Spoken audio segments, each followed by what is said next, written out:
kintu kenera kuva uvutse kugera ushaje, kandi kubana n'abandi nicyo kintu gikomeye ariko cy'ingenzi muri ubu buzima. Uzabibaza umunyeshuri iyo akigera ku kigo cy'amashuri, nta kindi kintu kimuza mu mutwe nko kwibaza uko araba aho hantu, umuntu uramufasha kumenyera aho hantu. Muri icyo gihe nta kindi aba akeneye usibye umuntu cyangwa inshuti ziramuhumuriza zikamufasha no kumenyera. Ariko kandi tuzi yuko habaho n'abantu bose bavuga ko babana nabi, benshi batinya kugira inshuti zabo. Habaho n'abandi bavuga bati uriya muntu ntabwo azi kubana, kandi nawe ubwe akaba ashobora kukubwira ati kubana n'abandi nicyo kintu kingora. Ariko uko bimeze kose, buri wese muri aba aba akeneye abantu, kandi aba akeneye ko bamukunda, aba akeneye iby'abandi ndetse aba akeneye n'ibiturutse ku bandi. Nk'uko tubikesha urubuga Forbes, tugiye kuvuga ibintu 10 wakora ugakundwa n'abantu. Ndi Aimable Niyongira, The Teacher. Ikaze mwese. Ikintu cya mbere bavuga gituma ukundwa n'abantu, guha buri muntu umwanya wihariye. Turabizi neza ko nta muntu ukunda kwita ku muntu utamwitayeho cyangwa kubwira umuntu utamuteze amatwi, ndetse nta n'ukunda gusabana n'uri kumugenzura. Bati nubwo ibiruhije umuntu aba ari byinshi, guha umwanya umuntu, niba ari inshuti yawe, niba ari umuvandimwe, bamwereka ko umwitayeho kandi nta buryarya. Ibi bizatuma agukunda, abone ko umufata nk'umuntu ukomeye, kandi bimwongerera icyizere kuri wowe, arusheho kugukunda. Ibi nubikorera buri muntu, buri wese uko ushoboye, ukamuha umwanya ukwiye, bizatuma arushaho kugukunda. Ariko umuntu uzakubwira ko agukunda cyane ariko ataguha n'umunota umwe, uwo muntu uzamucishemo ijisho.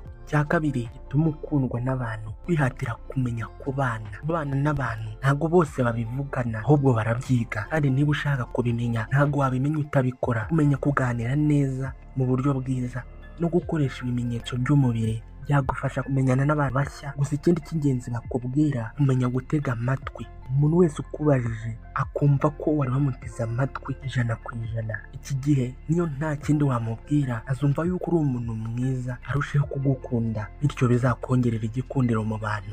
Cya gatatu gituma abantu bagukunda, kudacira imanza abandi, ahubwo kubaza. Ubuzima bwose waba urimo bubamo amakosa, kandi hari nubwo ibintu biba bitagenda neza. Nugera mu gihe nk'iki, ntuzishimire kubanza gutsindagira amakosa ku bandi, kabone niyo waba ubibona ko bayakoze, ahubwo uzihe ubutabera ubuhe n'abandi. Uzabanze ubaze mbere y'uko uca urubanza. Ibi bizatuma bagukunda kuko waje utabahutaza, ntubabwire amakosa yabo nk'uko ari, kandi utabahutaje. Bizatuma bagukunda, babone ko utari indyarya, maze biguhe kugira inshuti nyinshi.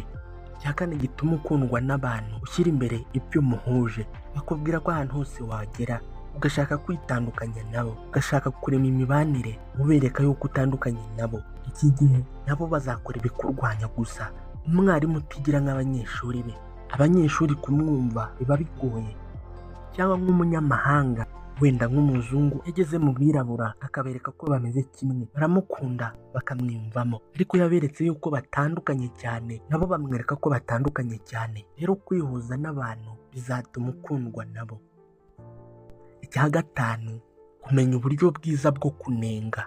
Ubushakashatsi bwakorewe muri Florida State University bwagaragaje ko abashakanye bafite uburyo bwiza bwo kunengana. Mu gihe hari umwe wakoze amakosa, bavuga ko aribo barambanye kurusha abatarabikoraga. Bamenye yuko ari abantu batari abamarayika, kandi kenshi iyo umuntu yakosheje nawe aba abizi. Icyiza si ukumwihorera, icyo gihe azabibona nk'uburyarya, kandi icyiza nanone si ukumuhutaza, icyo gihe azabibona nk'ubugome. Ahubwo kwiga uburyo bwiza unengamo cyangwa ugakosora amakosa, ibi bizatuma ukundwa, yaba ari aho ukora cyangwa aho ugenda. Ibi nabyo abantu bazabigukundira.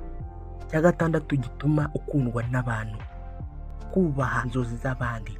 Umwanditsi Chris Guribe avuga ko kwereka inshuti yawe ko ushishikajwe nayo kandi ushishikajwe n'inzozi ze bimutera imbaraga mu buryo bw'ibitekerezo, akumva yahanga utundi dushya. Noneho iyo umuteye inkunga, inzozi ze zikaba impamo, byagorana ko uwo muntu azakwibagirwa, kandi niyo yakwibagirwa azakugira umuntu w'umwizerwa kuri we, bituma ukundwa. Kabone niyo mwaba mutari abavandimwe, ashobora gutangira kugukunda kurenza uko akunda abavandimwe be. Cya karindwi kizagufasha gukundwa n'abantu, guha agaciro no gushimira abandi.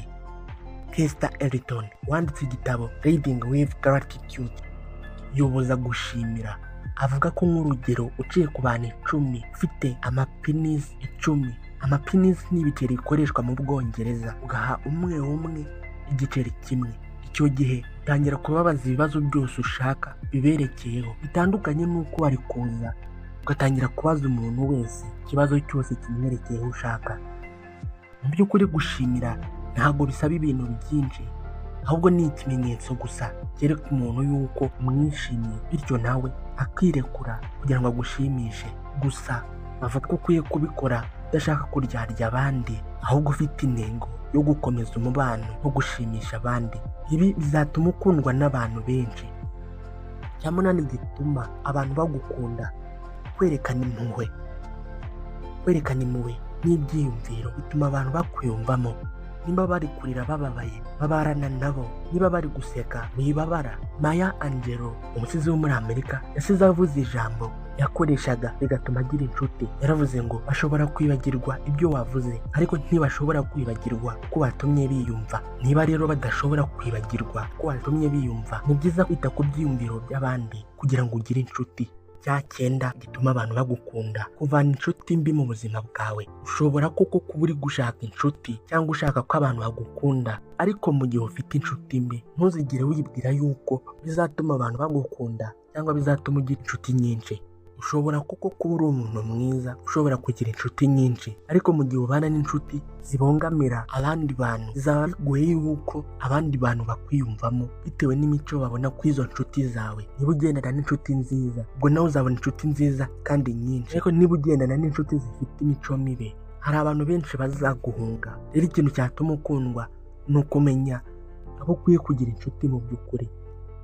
Cya cumi kizatuma abantu bagukunda: kuba wowe wa nyawe. Profesa Susanna Davis avuga ko kwibonera umwanya wowe ubwawe, ukihugukira, ukikunda, bizatuma ushobora guhugukira abandi no gukunda abandi. Nibwo uzagenzura neza ibibi ukorera abandi cyangwa ibyiza ukwiye kubakorera. Nibwo ubona akanya ko kunoza ibitagenda neza hagati yawe n'abandi, ukiga uburyo bwiza bwo kwitwaramo muri bagenzi bawe. Rero akubwira ko iyo wabashije kwimenya, bituma usobanukirwa n'abandi, ukabaha agaciro bakwiye. Ngibyo ibintu 10 wakoresha ukongera igikundiro cyangwa ukongera inshuti. Uburyo bwo ni bwinshi ushobora kongera inshuti cyangwa kubana. Niba ari ubundi utekereza nawe, ushobora no kubudusangiza uciye muri comment wakoze subscribe, share na like. Murakoze mwese.